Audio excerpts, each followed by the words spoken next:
Lukaku to Napoli details, Broja to Ipswich off. Murillo still on the radar and more talks expected for Osman. Welcome back to the channel. Welcome back to another Chelsea transfer news. Apologies for no uploads in basically a week. I appreciate the support recently, but also apologies for the hair. I'm trying to figure out a new haircut, so bear with while we sort that one out. So we got a new structure for these videos. I've got 4 big stories. But the problem was there were so many smaller but still important news articles and updates around Chelsea. I wasn't sure which ones to put in, which ones to talk about more or less. But we're going to have 4 big stories every day. And I promise every day for the time being. And then we're going to do a recent news roundup with all the news surrounding Chelsea. So you're not missing out on anything.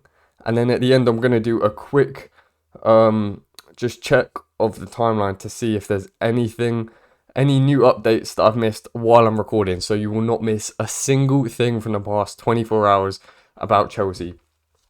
So we're going to start with the recent news roundup, and then the stories that I mentioned at the beginning, the headlines, they're going to be what the 4 news stories that we're going to talk a little bit more in depth about, but not too much, because I know everyone has a very bad mental age and don't watch the videos for very long, which gets me less views. Sort out lighting as well. Hopefully I'm going to get a new microphone, so sort out that as well. And so yeah, with the recent news roundup, Willian, Chelsea target, has joined Porto for 15 million euros. Now, we're not going to talk about these for very long. This will be the last time I mention Willian's name because he's not joined Chelsea. We were being quoted 70 million pounds, and he's joined Porto for 15 million euros. Now, it's a weird structure. They can buy 15% for 5 million pounds. If you extrapolate that out, that's 6.66 Omeridians. I don't know actually. If you multiply it by that, that's how much his actual value is, which is more or less about 40 million pounds, which is what we agreed in the end. But 15 million euros, I know his value would have been hit by the deal off for Chelsea, but yeah, he's joined Porto. Next, Sterling, potential destinations. Now we know Chelsea are trying to force Raheem Sterling out as he doesn't have a future at Chelsea. And Crystal Palace, Aston Villa and Juventus are at the moment the most concrete options. 2 in the Premier League, 1 away. I think he'll have to take a pay cut wherever he goes because, especially Crystal Palace, they will not be able to pay his wage demands. But if he wants to stay in the Premier League, he wants to get back in the England squad, all 3 of these, maybe apart from Juventus, seem like good destinations for his future to revive. Tino Adrian, once a Chelsea wonder kid, struggled with injuries big time after loans at Huddersfield and stuff. He is in talks with Empoli on a permanent deal, and yeah, that might be the last we see of Tino Adrian at Chelsea. We're going to get smoother as well, more practice. Next up, an exciting one. Willian has been called up to the Brazil squad for the games in September. Now, this is huge news. He's 17 years old. People are saying we still need another winger. We signed Pedro Neto, we got João Felix. People are forgetting we're getting Esteval and Kendry Pires next summer. And he's 17, breaking into the Brazil international squad with the likes of Vinicius Jr., Rodrigo. Not Neymar, I think he's still injured, but this is a big step in his career, and it will more than likely put his quality on view for the world to see. And I'm excited to watch these games, see how he fares against the international opposition. Next up, Petrovic has rejected a move to Strasbourg. He thinks that there's better destinations that would suit his career better, and I don't really blame him, to be honest. He joined Chelsea with the promise of being a backup goalkeeper and then being able to work his way to be the starting goalkeeper. He did that exactly last year, took the opportunity, grasped it, and now he's been relegated to 4th choice or 3rd choice goalkeeper, and he thinks that there's better places for his career than Strasbourg. Penultimately, Carney Chukwuemeka is in discussions with Chelsea are in discussions with Napoli over a move for Carney Chukwuemeka. I think that could be a good move. I don't really see where he fits into the Chelsea squad. He's got huge potential, and it would be a sad day to see him go. But I think we can get over it, a bit like Mason Mount. And Conor Gallagher, I'm kind of over that already. I think a loan would be better though, and then keep him for the future because I think he's going to be a great player one day. Finally, Kepa to Bournemouth on loan. They want him on loan. I think their current goalkeeper is Neto. But Bournemouth want Kepa on loan. His contract does expire in 1 year though, so he would need to agree an extension. So next year we could get him for a fee. I mean, his value right now is probably only like £10 million. If he played a whole 38 Premier League game season, or 37 Premier League, or maybe even 36 Premier League game season for Bournemouth, does alright. It could increase his value. Sell him for something better next summer, which will put a release clause in his contract like Lukaku, and then demand that. And moving on to Lukaku, the first story is Romelu Lukaku. He has joined Napoli, not officially, but there is a here we go from Fabrizio Romano to join Napoli and leave Chelsea finally.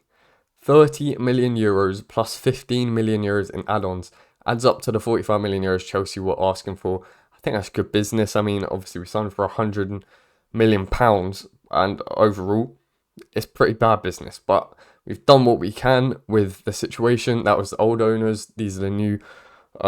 This is the new hierarchy doing this deal, and tough negotiations with Napoli. They're tough negotiators, but we've got £45 million potentially for a player who we really don't want. He really doesn't want us. We've got his wages off the books, which is probably the biggest bit. £325,000 a week in wages off the books. He did take a pay cut, but that was only so that the loan clubs could pay his wages. He was still contracted for another 2 years on £325k a week at Chelsea, and that equals £33 million over 2 years. So that's even more than his transfer value we're getting straight away of the 30 million euros. So that is probably bigger than anything, and it's good to see Chelsea being run well financially, kind of, considering we signed for £100 million. Next up, Armando Broja. He was close to joining Ipswich on a loan with a potential obligation to buy if Ipswich stayed in the Premier League of £30 million, which seemed like great business because he hasn't really done anything to prove that value yet.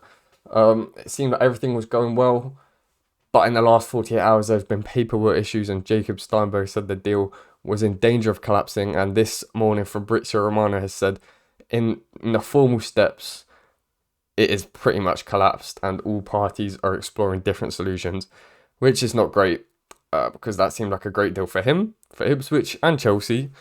But it is what it is. Broja will have to look somewhere else.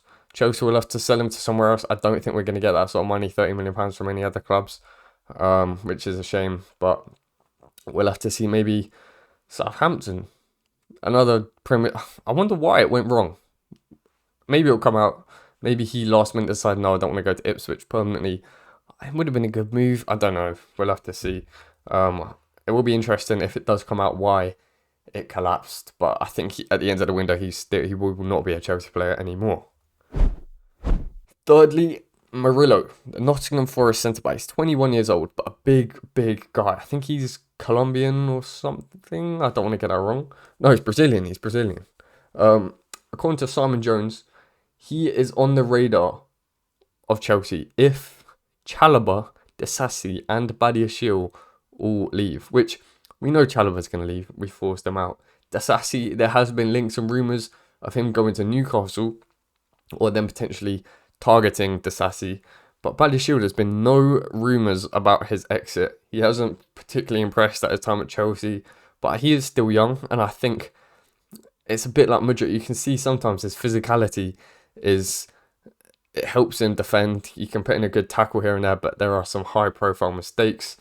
However, lots of defenders, when they're young, make high profile mistakes. Joel Matip, for example. I'm sure Virgil van Dijk has done that before. High profile mistakes are a thing when you're a young defender. But Murillo doesn't do them too much. He could be his replacement. Murillo's right-footed though, Badiashile's left-footed. If we sold Badiashile, then it would only be Colwill as the left-footed centre-back. And he could even be that left-back who becomes part of the back three, or three centre-backs. So I can't see us selling Badiashile, but But Chalobah and potentially Disasi, I wouldn't mind Murillo. He's 4 years younger than both of them. Disasi, I think he's kind of really hit his ceiling. It was a weird transfer.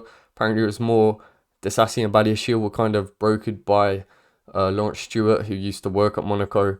And to be honest, his track record's not great there because both of them are a bit questionable and haven't performed as well as Lawrence Stewart's of Caicedo and Kendrick Paez. Obviously, we haven't signed Kendrick Paez yet, but he seems like a great bit of business. £17 million for one of the best wonder kids in the world. So, Lawrence Stewart, you need to up your game. And finally, Victor Osman. A bit of an update on Victor Osman to Chelsea. Now that Lukaku has left Chelsea, joined Napoli, Napoli need to sell Osman. Chelsea don't need to replace Lukaku because he wasn't even part of our plans for the last 3 years anyway. But the negotiations have been done. Maybe they'll all be a little bit warmer together than Chelsea hierarchy and the Napoli negotiators. According to Fabrizio Romano, his future will be clear next week, not today or this week, and that was last night. So Friday, Saturday, Sunday, it will not be clear. But next week, I think the window ends next Sunday or next weekend, basically. So next week, the final week of the transfer window, his future will be clear. And he mentioned PSG, Chelsea, and Saudi Arabia. According to Nizar Kinsella of the BBC, the deal remains possible with Chelsea preferring an initial loan deal. Now, an initial loan deal is a bit vague because it could be a loan with an obligation to buy, which is basically the same as a permanent deal, just it looks better on the finances. But it could also be a loan with an option to buy, so we choose to sign him at the end of the loan if he's been good. Or it could be a loan with an obligation, but hurdles that he needs to jump over. Apologies, I had to sneeze there. Hurdles that he has to jump over, such as scoring 15 goals. And then the deal will become permanent. But Napoli want to get rid of him. He wants to leave Napoli permanently. And if there's a chance that he would join Chelsea for 12 months, then go back to Napoli, I think all parties, well, not Chelsea, but Napoli and Osman will both be saying, no. We do not want that to happen.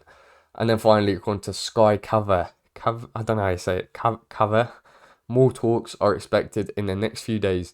But Chelsea do have other potential striker targets, but a deal cannot be ruled out. Now, just thinking, move back to that, just thinking other striker targets for Chelsea. There has been, Fabrizio did mention John Duran could still be, Chelsea appreciate him, and he didn't go to West Ham in the end, scored a winner against West Ham. Still looks like a good striker. It would be funny if that was like the target from early July, and then we end up signing him on deadline day or the last week of the transfer window. I wouldn't say no. I think he's been good. We kind of all convinced ourselves on him, and then it just went quiet for some reason. But if there's a reason that Chelsea went quiet on him, then why would we go back in for him? Ivan Toney still hasn't got a destination, but I have heard that apparently his wage demands are a stumbling block for every team, including Arsenal, Spurs, Man United. He's just demanding way too much money, and that's why Saudi Arabia seems like the most likely option for him. Other than that, I can't really think of Victor Gyökeres, but he seems to be staying at Sporting. That's more of a fan one anyway, that people are linking him to Chelsea. Concrete options, there's not that many other than Osman, Toney or John Duran, and I think we just got to go all in on Osman. And apparently Chelsea are wary of stunting Nicholas Jackson's development, but I don't know, I don't think he's in the same bracket as Osman or a Cole Palmer or a Kendrick Paez or an Esteval or a João Felix or a Pedro Neto. I think he's a good player and will be a great backup or rotation striker. And we're going to have so many games anyway. It's hardly going to stunt his development if we're going to play 70 games. Or 35, we can have half. That's a whole Premier League season pretty much.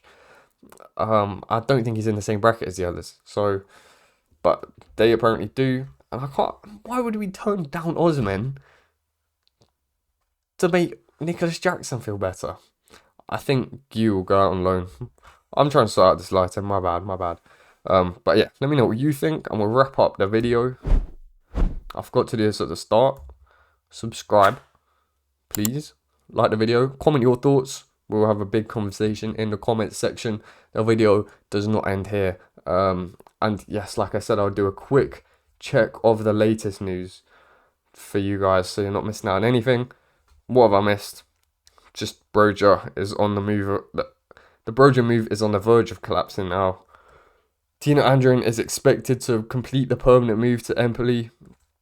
And other than that, not really much. Yeah, so thank you very much for watching. Do like and subscribe and comment your thoughts. Come back tomorrow. Goodbye.